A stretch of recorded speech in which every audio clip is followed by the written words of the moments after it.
Good morning Lachu അമ്മേ. വാമി പിറകിൽ നിന്നും ലക്ഷ്മിയെ വാരിപ്പുണർന്നു. ഹാ, ഗുഡ് മോർണിംഗ്. അച്ചു എണീറ്റില്ലേ? വാഷ്റൂമിലാണ്. ലക്ഷ്മി വാമിയെ നോക്കി പണികളിൽ ഏർപ്പെട്ടു. മോളെ, ആ ഫ്ലാസ്കിൽ ചായ വെച്ചിട്ടുണ്ട്. വാമി ചായ കുടിക്കുമ്പോഴാണ് അർജുൻ അടുക്കളയിലേക്ക് വരുന്നത്. അമ്മേ, ഞാൻ സ്റ്റേഷനിലേക്ക് ഇറങ്ങുക. മോനെ, ചായ കുടിച്ചിട്ട്? ഇപ്പം നേരമില്ല അമ്മേ. ശരി മോനെ, സൂക്ഷിച്ചു പോ. അർജുൻ വാമിയെ നോക്കി ചുണ്ട് കൂർപ്പിച്ച് ഒരു ഉമ്മ കൊടുത്തു. ബായ്. അർജുനെ കണ്ടതും കോൺസ്റ്റബിൾ സത്യൻ സല്യൂട്ട് ചെയ്തു. ഞാൻ പറഞ്ഞ കേസിൻ്റെ ഫയൽ എവിടെ? ഇത് സർ. അർജുൻ ആ ഫയൽ നോക്കി. 2 വർഷത്തിന് മുമ്പ് നടന്ന ഒരു കൊലപാതകമാണ്. ഇതുവരെ ആയിട്ടും എന്തേ ഇതാരും റീഓപ്പൺ ആക്കിയില്ല? അത് സർ, ഈ സ്റ്റേഷനിലെ SI രാജഗോപാലായിരുന്നു. കൊമ്പത്തിരിക്കുന്ന ടീമുകളോടാണ് രാജഗോപാൽ സാർ കൂട്ടുണ്ടായിരുന്നത്. അതിന് ഒരു പോലീസ് ഉദ്യോഗസ്ഥനായ ജനങ്ങളുടെ കാര്യങ്ങൾക്കാണ് കൂടുതൽ ഇമ്പോർട്ടൻ്റ് കൊടുക്കേണ്ടത്. ഞാൻ ഈ കേസ് ഏറ്റെടുത്തിട്ടുണ്ട്. ഇന്ന് തന്നെ ആ പെൺകുട്ടിയുടെ വീട്ടിലേക്ക് പോവണം. Okay sir. ശരി. ഇവിടെ ആരുല്ലേ? ആരാ? ഞാൻ SI അർജുൻ. ഞാൻ വന്നത് വൃന്ദയുടെ കൊലപാതകം. ഇനി എന്തിനാ സർ? നിങ്ങളൊക്കെ വലിയ കൊമ്പത്തുള്ളവർ ആയിരിക്കും. ഞങ്ങളൊരു നേരത്തെ ആഹാരത്തിന് വേണ്ടി ജീവിക്കുന്നവരാണ് സർ. സി മിസ്റ്റർ, എനിക്ക് തങ്ങളുടെ വിഷമം മനസ്സിലാവും. എനിക്കും അനിത്യമാരുള്ളതാണ്. ഈ കേസ് ഞാൻ ഏറ്റെടുത്തിരിക്കും. വൃന്ദയ്ക്ക് ഞാൻ നീതി വാങ്ങിക്കൊടുക്കും. അത് കേട്ടാൽ മതി സർ. എൻ്റെ അനിയത്തി ഒരു പാവമായിരുന്നു. പഠിക്കാൻ മിടുക്കിയും. ഞാൻ എൻ്റെ കുഞ്ഞിനെ ദൂരെ പഠിക്കാൻ വിട്ടെ. അവൾ കുറേ പറഞ്ഞു നോക്കിയതാ എന്നെ വിട്ടു പോകുന്നില്ലെന്ന്. പക്ഷേ ഞാൻ കേട്ടില്ല. ഏയ്, കരയാതെ ഇവിടെ ഇരിക്ക്. പേര്? ആദി. ആദി, നിന്റെ പെങ്ങൾ എൻ്റേത് കൂടെ പെങ്ങളാണ്. അവളുടെ ശരീരത്തിൽ കൈവച്ച ഒരുത്തിനെയും ഈ അർജുൻ വെറുതെ വിടില്ല. എന്നാ ശരി. ശരി സർ. എന്തെങ്കിലും കുടിച്ചിട്ട്? വേണ്ടാതി, പിന്നെ ഒരു ദിവസം കുടിക്കാം. എന്നെ കണ്ണേട്ടൻ എന്ന് വിളിച്ചാൽ മതി. വാമി, എന്താടി? ഓ, ഇങ്ങനൊരു പുസ്തകപ്പുഴു. ആ ബുക്കൊന്ന് മടക്കി വെച്ചിട്ട് വരുന്നുണ്ടോ? നടക്ക്. കിച്ചുവും ലിസിയും അവരുടെ ലോകത്തായിരുന്നു. മതി രണ്ടുപേരുടെയും സംസാരം. ഫുഡൊന്നും വേണ്ടേ? കിച്ചു അച്ചുവിനെ നോക്കി ഇളിച്ചു. ഞങ്ങൾ കഴിച്ചു. അച്ചു വിത്ത് കലിപ്പ് മൂട്. ഞാൻ നിന്നോട് പറഞ്ഞതല്ലേ ഞങ്ങൾ വന്നിട്ട് കഴിച്ചാൽ മതിയെന്ന്. എന്നിട്ട് അച്ചു നിർത്ത്. ഞാൻ നിന്നോട് കള്ളം പറഞ്ഞതാണ്. ഞാൻ നിങ്ങളുടെ ബെസ്റ്റ് ഫ്രണ്ട് അല്ലേ? അങ്ങനെ ഒറ്റയ്ക്ക് കഴിക്കാൻ പറ്റുമോ? ഞാൻ എല്ലാവർക്കും ഓർഡർ ചെയ്തിട്ടുണ്ട്. ഇതാ എത്തിയല്ലോ ഫുഡ്. അച്ചുവും ലിസിയും വാമിയും ചരപറ ഫോട്ടോസ് എടുത്ത് കൂട്ടി. മതി, ചാർജ് ഇല്ല എൻ്റെ ഫോണിൽ. അതൊക്കെ നമുക്ക് പിന്നെ നോക്കാം.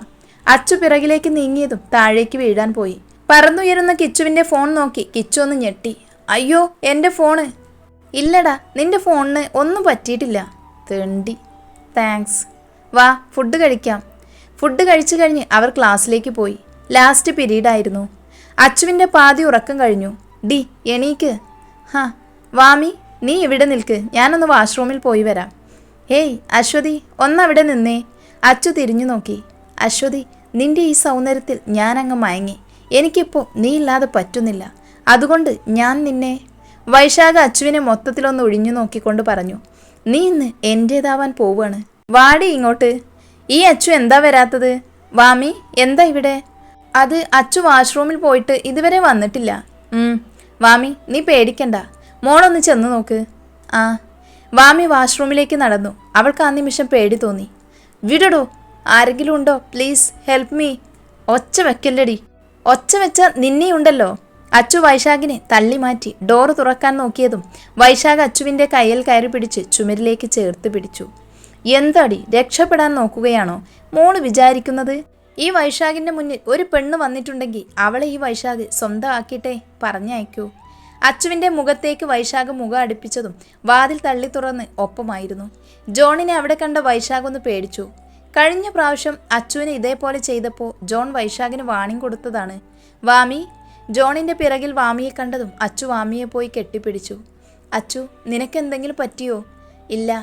ജോൺ വൈശാഖിൻ്റെ അടുത്തേക്ക് പോയി. വാമി മോളെ, അച്ചുവിനെ കൂട്ടി ക്യാൻറ്റീനിലേക്ക് പോ. അവിടെ കിച്ചുവും ലിസിയും ഉണ്ട്. വാ അച്ചു. അവർ പോയതും ജോൺ വാതിലടച്ച് വൈശാഖിനുള്ളത് കൊടുത്തു. വാതിൽ തുറന്ന് ജോൺ കൈ കുടഞ്ഞ് പുറത്തേക്ക് പോയി. അകത്ത് വൈശാഖ് ഒരു പുഴി ഇഴയുന്നത് പോലെ വേദന സഹിക്കാനാവാതെ പിടഞ്ഞോണ്ടിരുന്നു. പന്ന മോനെ ഞാനിന്ന്. കിച്ചു ദേഷ്യത്തോടെ അതും പറഞ്ഞെണീറ്റു. അച്ചു. ജോൺ അച്ചുവിൻ്റെ അരികിലിരുന്നു. അച്ചു, ഒന്നും പറ്റിയില്ലല്ലോ? ജോൺ ആകുലതയോടെ ചോദിച്ചു. ഇല്ല, കൃത്യസമയത്ത് ഇച്ച അങ്ങോട്ട് വന്നില്ലായിരുന്നെങ്കിൽ അവൻ എന്നെ... പോട്ടെ, അവനുള്ളത് ഞാൻ കൊടുത്തിട്ടുണ്ട്. വാമി, അർജുൻ വരുമോ? ആ ഞാൻ വിളിച്ചിരുന്നു, ഇപ്പോൾ വരും എന്നാ പറഞ്ഞത്.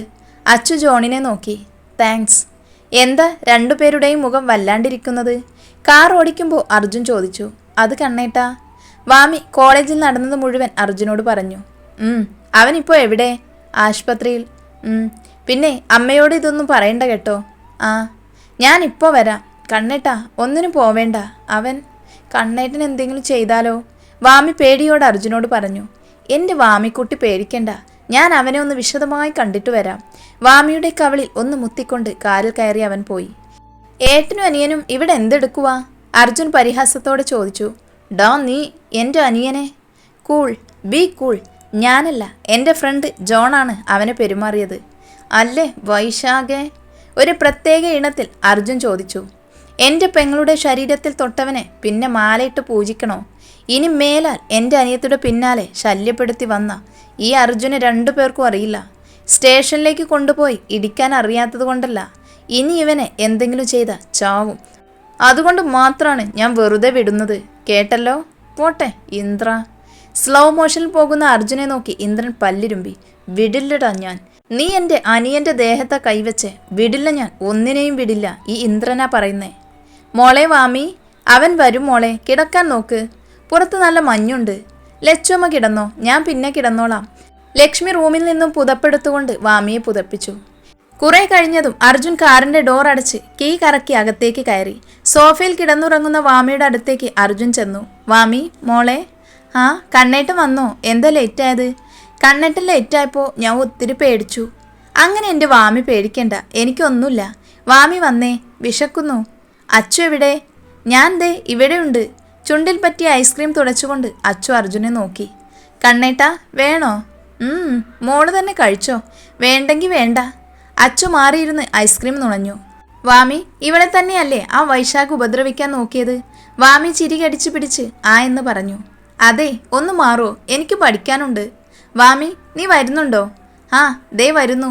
വാമി അർജുന് ഫുഡ് എടുത്തു കൊടുത്ത് അവൻ്റെ അരികിലിരുന്നു. അമ്മ കഴിച്ചോ? വാമിയോ? കഴിച്ചു എന്ന് പറയണ്ട. ഞാൻ വരാതെ നീ കഴിക്കില്ല എന്ന് എനിക്കറിയാം. അതുകൊണ്ട് വാമി കൊച്ച് ഇത് കഴിക്കാൻ നോക്ക്. വാമി വാ തുറന്നതും അർജുൻ ദോശ അവൾക്ക് വാരിക്കൊടുത്തു.